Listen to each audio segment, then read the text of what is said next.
Coming up on Mountain News this morning, Senator Mitch McConnell speaks about a challenge for his position as Senate Minority Leader, and updates are coming to a power system in one eastern Kentucky county, hopefully making lines more resistant to possible power outages across the area.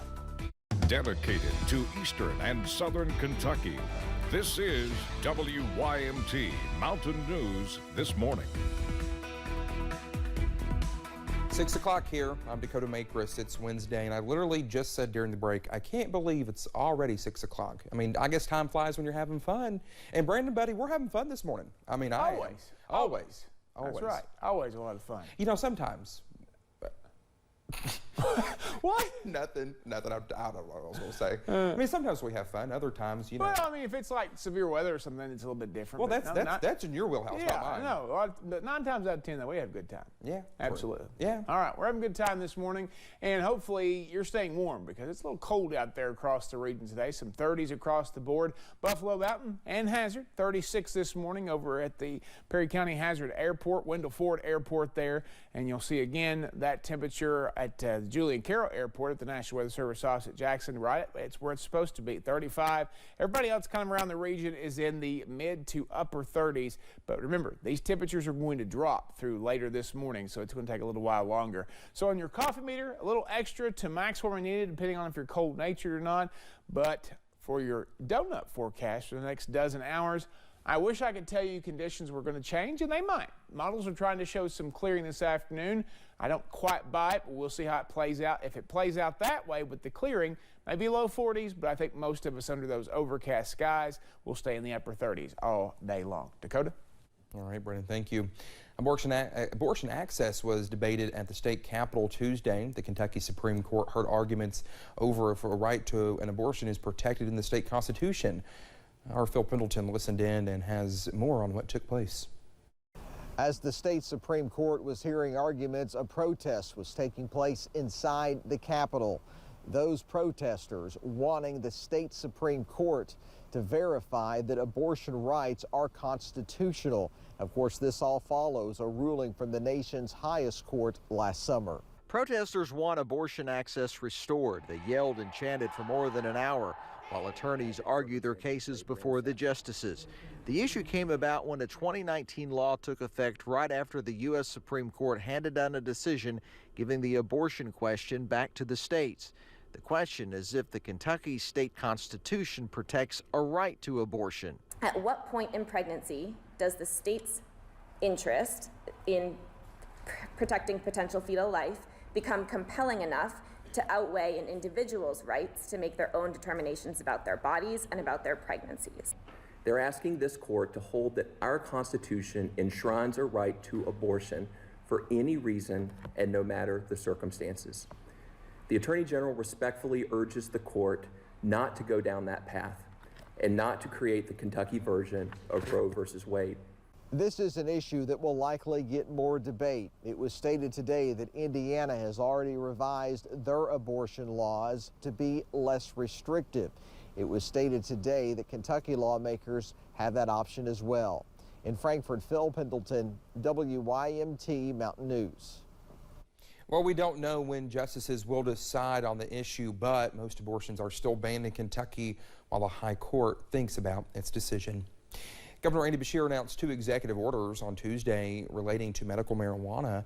The first executive order would allow qualified people suffering from one or more of 21 conditions to possess and use up to 8 ounces of medical cannabis legally, purchased from a state where medical cannabis is legal starting on January 1st, 2023.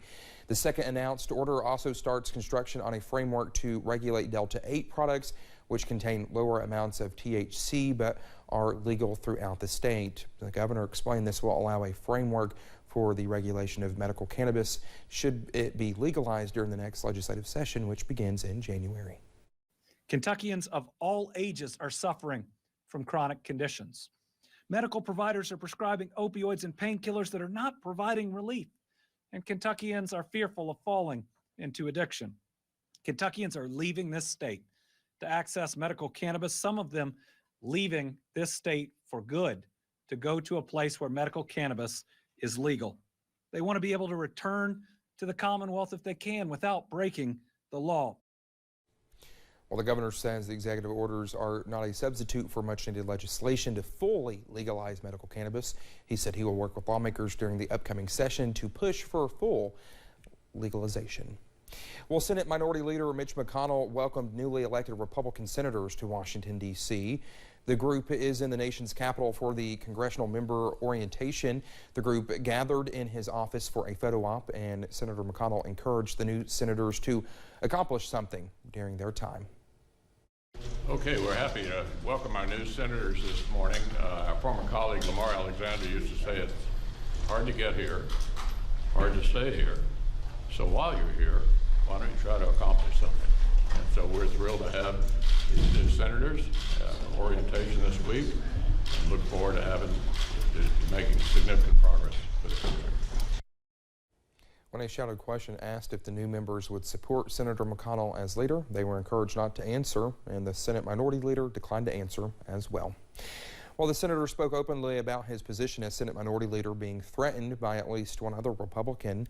Florida Senator Rick Scott said he will challenge Senator McConnell for the job, tweeting, quote, "The status quo is broken and a big change is needed. That's why I'm running to be the Senate Republican leader," end quote. During a news conference, Senator McConnell said he has no intention of backing down, even though others are allowed to challenge him. I think the outcome is pretty clear. I want to repeat again. I have the votes. I will be elected. While speaking on the midterm elections, the senator said it was obvious Republicans underperformed with independent voters and attributed that to the impression that candidates were engulfed in chaos, negativity, and excessive attacks, and said it frightened independents and moderate Republican voters. Well, Kentucky Power plans to retire 9 miles of power lines between Prestonsburg and Middle Creek to install upgraded lines. On Tuesday, it held a town hall to inform the public and hear from local landowners. Our Keaton Hall has that story. Some of the power lines near Prestonsburg have been in use since the 1940s.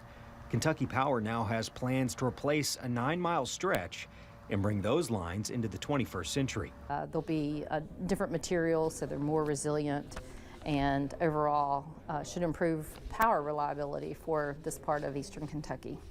But the new improved lines will need a new route. So Kentucky Power held a town hall on Tuesday to inform the public on a couple possible paths. I wanted to make sure that, it wasn't going to be a bother, really. Anita Sloan lives near one of the new proposed routes and wanted to see how Kentucky Power is handling the project. It's a, very much a back and forth, and we work with them closely and always work to find a satisfactory outcome for everybody.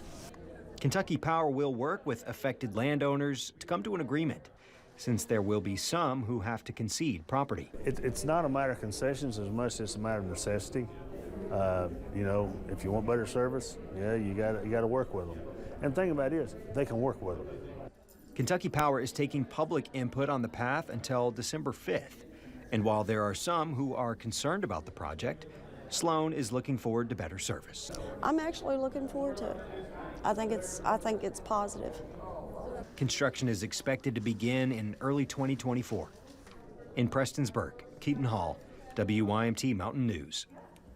Well, Kentucky Power plans to hold a similar event in Pikeville, where officials plan to build a new substation and power lines there. That event is on December 6th.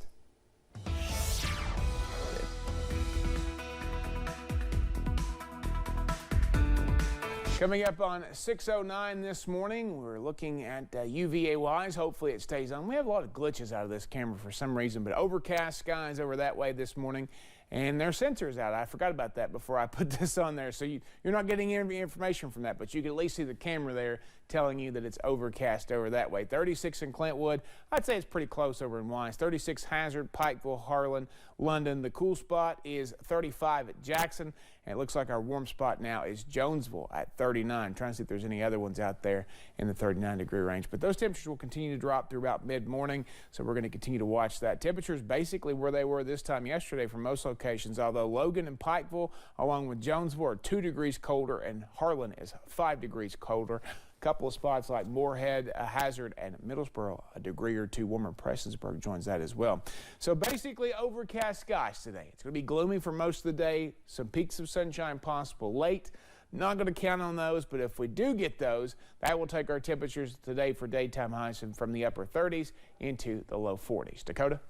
All right, Brendan, thank you so much. At 6:10, when we come back here on Mountain News this morning, world leaders prepare to further discuss a deadly explosion in Poland caused by a Russian-made missile. We'll have more on that situation in just a few minutes.